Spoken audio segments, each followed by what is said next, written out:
तो गुरु शुक्र की युति के बारे में हम लगातार चर्चा कर रहे हैं और ये तुला लगन के लिए अब हमारी अंतिम वीडियो रहेगी। यहाँ हम बात कर रहे हैं 12th हाउस के बारे में। 12th हाउस में यहाँ शुक्र नीच की स्थिति में होंगे, जबकि गुरु यहाँ आपके तृतीय और आपके चार्ट में वो 6th लॉर्ड होकर बैठे हुए होंगे। तो गुरु यहाँ विपरीत राजयोग की स्थिति बना रहे हैं, साथ ही यहाँ शुक्र नीच की स्थिति में आ गए हैं, वो भी आपके चार्ट में यहाँ विपरीत राजयोग बना रहे हैं। तो यहाँ अब दोनों को देखना होगा। शुक्र अगर यहाँ रेट्रोग्रेड हो जाते हैं तो शुक्र का यहाँ प्रभाव आपको सामान्य रहेगा। अगर गुरु यहाँ रेट्रोग्रेड हो जाते हैं तो उस केस में कहीं ना कहीं आपको मैरिड लाइफ को लेकर कुछ समस्याएं रहेंगी। गुरु और शुक्र का ये युति आपके खर्चों को बहुत ज्यादा बढ़ाएगा। एक तरफ आप धन और लग्जरी के मामले में आकर्षित होंगे जीवन में, दूसरी तरफ आप आध्यात्म की तरफ भी उतनी ही ज्यादा प्रगति कर सकेंगे। डिपेंड ये करता है कि ये दोनों ही ग्रह यहाँ कितने ज्यादा क्लोज हैं और साथ साथ में यहाँ जो डिस्पोजिटर हैं बुध, उनकी प्लेसमेंट वास्तव में आपके चार्ट में कैसी है। दोनों ही ग्रहों के यहाँ होने से अक्सर आपका मैरिज के बाद में जो लाइफ है उसमें बहुत ज्यादा ट्रांसफॉर्मेशन आने के चांसेस रहेंगे। तो स्पेशली मैरिज के बाद की आपकी जो प्लानिंग होनी चाहिए अपनी लाइफ की, वो बहुत ज्यादा बेहतर करने की आपको जरूरत है।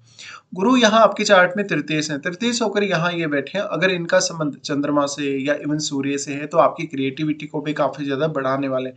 और शुक्र क्योंकि खुद ही क्रिएटिविटी के कारक ग्रह है, लेकिन अगर यहाँ शुक्र का ज्यादा प्रभाव रहा तो ये बहुत ज्यादा भोग विलास वाली प्रवृत्ति आप में डेवलप करेंगे।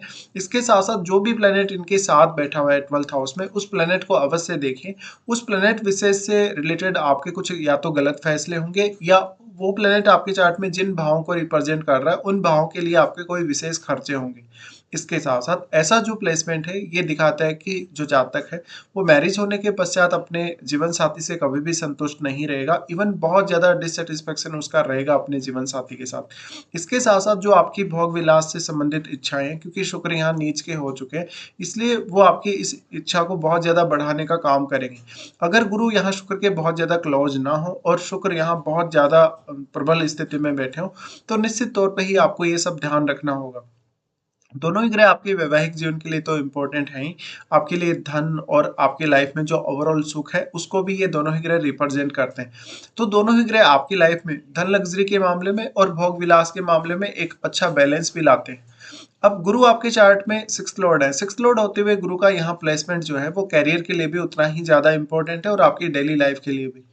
अब यहाँ आपको ये डिपेंड करेगा कि इनके साथ कोई भी ग्रह अगर बैठा है तो वो ग्रह इनमें से किसके ज्यादा क्लोज है। अगर गुरु के साथ यहाँ मान लीजिए कोई सूर्य जैसा ग्रह बैठा है, चंद्रमा जैसा ग्रह बैठा है, या इवन मंगल जैसा ग्रह यहाँ हो, तो गुरु के लिए वो फायदेमंद होगा सबसे ज्यादा। लेकिन अगर ऐसा ग्रह शुक्र के ज्यादा क्लोज होगा तो शुक्र के लिए उतना अधिक फायदेमंद नहीं होगा, पर फिर भी आपकी जो क्रिएटिविटी है उसमें जरूर वो ग्रह योगदान देगा। गुरु आपके चार्ट में 6th लॉर्ड होने से 6th हाउस से जुड़े हुए जितने भी आप फैसले लेंगे उनमें आपको बहुत ज्यादा अवेयरनेस रखनी होगी। अक्सर या तो आप फैसला लेने में बहुत ज्यादा देरी कर देंगे, या जो भी फैसले आप लेंगे उनमें कहीं ना कोई आपसे गलती हो जाएगी। गुरु अगर देखा जाए तो स्त्रियों के लिए उनके हस्बैंड के कारक है। हस्बैंड के कारक होने की वजह से यहाँ नीच के शुक्र के साथ जब गुरु बैठे हैं तो इस बात की संभावना बहुत अधिक है किसी भी स्त्री का विवाह होने के पश्चात उनके जो हस्बैंड है कहीं ना कहीं या तो वो बहुत ज्यादा खर्चा करने वाले होंगे, या उनको स्वास्थ्य को लेकर कुछ इश्यूज होंगे। इसके साथ साथ ये हो सकता है कि आपका 12th हाउस से स्ट्रांगली कोई कनेक्शन बने मैरिज होने के बाद। इसके अलावा आपका जो पार्टनर होगा या आपके जो हस्बैंड होंगे वो आपको अच्छे से गाइड कर सकते हैं, लेकिन खुद के लिए वो अपनी एबिलिटीज को उतने अच्छे से काम में कभी कभी नहीं ले सकेंगे। यहाँ गुरु शुक्र के साथ होते हुए आपको अर्निंग्स को लेकर काफी ज्यादा प्रॉब्लम होगी मैरिज के बाद। हो सकता है कि आपकी जो हस्बैंड है वो काफी ज्यादा पैसा अर्न कर रहे हैं, लेकिन आप उतना ज्यादा अर्निंग्स नहीं कर पा रहे मैरिज के पश्चात। इसी तरीके से आपका गुरु यहाँ बैठा है तो शुक्र से रिलेटेड मामलों में अब आपको खुद ही सबसे ज्यादा ध्यान देना होगा। पुरुषों के केस में अगर इस कंजक्शन की बात की जाए तो क्योंकि शुक्र उनके जीवन साथी को दिखाते हैं, जीवन साथी को दिखाने की वजह से या तो फिर आप अपने पार्टनर की वजह से कोई ना कोई ऐसा फैसला लेंगे जिससे आपको पैसे का नुकसान होगा, या आप कोई ऐसी वस्तु खरीदेंगे जो बहुत ज्यादा लग्जरी को रिप्रेजेंट करती हो। साथ ही अगर आप कोई ऐसा बिजनेस करना चाहें जो फॉरेन से कनेक्टेड हो और स्पेशली जो शुक्र से कनेक्टेड हो, तो आप वो जरूर कर सकते हैं। गुरु शुक्र का यहाँ युति कुछ हद तक आपकी लाइफ को बैलेंस करने का काम करेगा, बट आपके जो डिसीजन होंगे उनके गलत होने की संभावनाएं बहुत ज्यादा रहेंगी। तो यहाँ आपको सोचने समझने में और कोई भी निर्णय लेने में बहुत ज्यादा समय भी लग सकता है।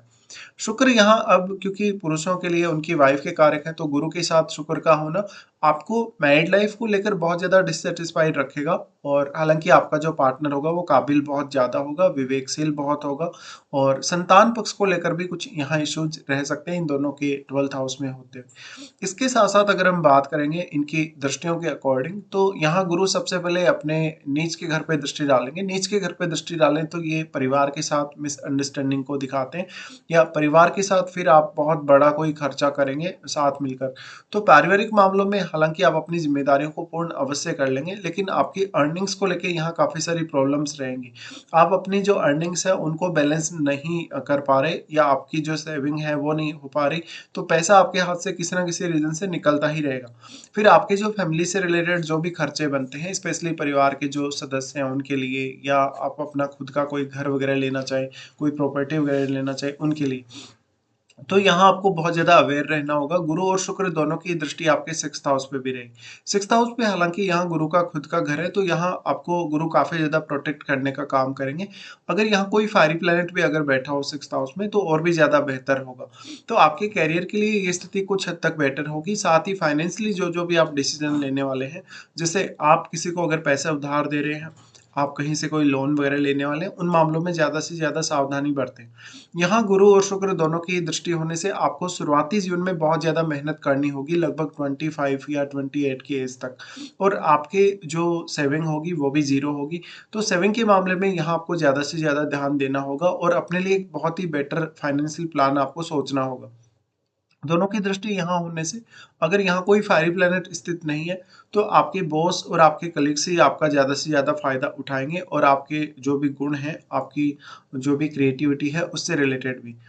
यहाँ फिर गुरु का दृष्टि पड़ता है अष्टम भाव पे। अष्टम भाव पे ये जो गुरु का दृष्टि है वो काफी इंटरेस्टिंग कहा जा सकता है, क्योंकि शुक्र के साथ ही वो बैठे हैं। इसलिए यहाँ आप जरूर थोड़ा सा उम्मीद करेंगे। अगर पुरुषों का चार्ट हो तो उनके जीवन साथी की फैमिली से उनको सपोर्ट मिलने की संभावनाएं ज्यादा रहेंगी।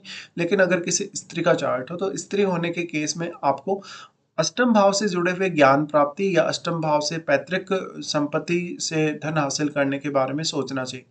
तो पुरुषों और स्त्रियों के केस में ये जो दृष्टि है अष्टम भाव पर, उसका परिणाम थोड़ा डिफरेंट रहेगा।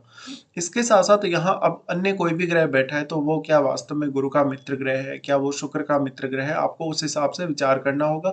साथ ही आपको ये देखना होगा कि राहु या केतु का संबंध इन दोनों ही ग्रहों से है या नहीं, क्योंकि इन दोनों ही ग्रहों से अगर राहु या केतु का संबंध बनता है, तो ये आपके स्पिरिचुअल ट्रांसफॉर्मेशन के लिए तो बहुत ज्यादा अच्छा होगा, लेकिन आपकी जो डोमेस्टिक लाइफ है और आपके जो भी कहीं ना कहीं जो जीवन साथी के साथ जो रिश्ते हैं, उनके लिए उतनी अच्छी स्थिति नहीं होगी।